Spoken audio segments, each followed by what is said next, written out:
بسم اللہ الرحمن الرحیم۔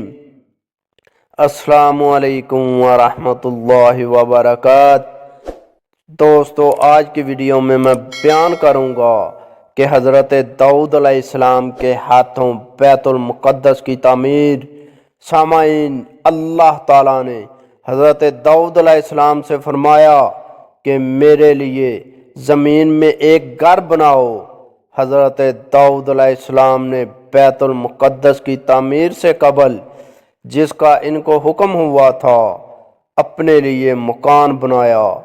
اللہ تعالیٰ کی جانب سے وحی آ گئی کہ اے داؤد علیہ السلام، تم نے میرے گھر سے پہلے اپنا مکان بنا لیا۔ تو حضرت داؤد علیہ السلام نے عرض کیا، اے رب، آپ نے جس کا فیصلہ کیا اس میں یہی فرمایا کہ جو مالک ہو وہ اپنے لیے محسوس کرے۔ پھر ان کو مسجد بنانے کا حکم ملا۔ چنانچہ حضرت داؤد علیہ السلام نے مسجد کی تعمیر شروع کر دی، مگر اس کی 4 دیواری بنا رہے تھے کہ 2 ثلث دیوار گر گئی۔ تو حضرت داؤد علیہ السلام نے اللہ تعالیٰ سے اس کی شکایت کی۔ اللہ تعالیٰ نے وحی فرمائی کہ یہ مسجد تمہارے ہاتھوں تمام اور مکمل نہیں ہوگی۔ عرض کیا کہ اے رب، یہ کس وجہ سے؟ تو اللہ تعالیٰ نے فرمایا، تاکہ تیرے گھر پر کچھ خون بہہ جائے۔ سیدنا داؤد علیہ السلام نے عرض کیا کہ اے رب، آیا یہ آپ کے منشا اور پسند کے مطابق نہیں ہے؟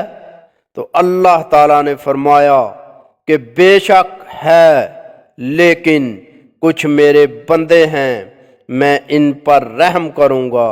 پس یہ سن کر حضرت داؤد علیہ السلام کو سخت افسوس اور پریشانی ہوئی۔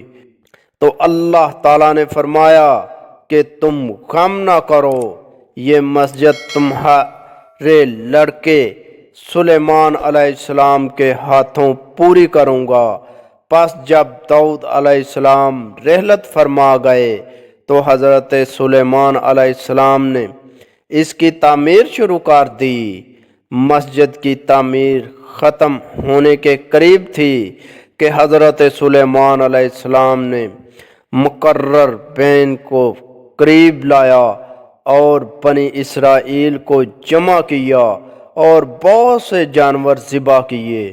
تو اللہ تعالیٰ نے فرمایا، اے سلیمان علیہ السلام، تم نے میرے گھر کی تعمیر کے متعلق اپنی خوشی کا اظہار کیا ہے، تم مجھ سے طلب کرو، یعنی مانگو، کیا مانگتے ہو میں عطا کروں گا۔ تو حضرت سلیمان علیہ السلام نے 3 باتیں عرض کیں۔ پہلی دعا، مجھے فیصلے کی وہ مہم دے کہ میرا ایک فیصلہ تیرے فیصلے کے موافق ہو۔ دوسری دعا، مجھے سلطنت ایسی عطا کر کہ میرے بعد کسی کو اس جیسی سلطنت کا مستحق قرار نہ دیا جائے۔ تیسری دعا، دشمن اس مسجد میں آئے اور اس کا مقصد یہاں نماز پڑھنے کے علاوہ اور کچھ نہ ہو تو اس کو گناہوں سے ایسا پاک کر دے جیسا کہ وہ اپنی ماں کے پیٹ سے آج ہی پیدا ہوا ہو۔ سامعین، اللہ رب العزت کا ارشاد ہوا کہ پہلی 2 باتیں میں نے تم کو دے دیں اور تیسری بات کے متعلق تم کو توقع دلائی جاتی ہے کہ وہ قبول کر لی جائے گی۔ دوستو، امید کرتا ہوں کہ آپ کو میری یہ ویڈیو پسند آئی ہوگی۔ اگر ویڈیو پسند آئی تو ویڈیو کو لائک کریں، اپنے دوستوں کے ساتھ شیئر کریں، اور ایسی اچھی ویڈیو دیکھنے کے لیے ہمارا چینل مہربان وائس ٹی وی سبسکرائب کریں۔ اور اپنے بھائی اشفاق احمد کو اجازت دیجیے۔ اگلی ویڈیو تک کے لیے اللہ حافظ۔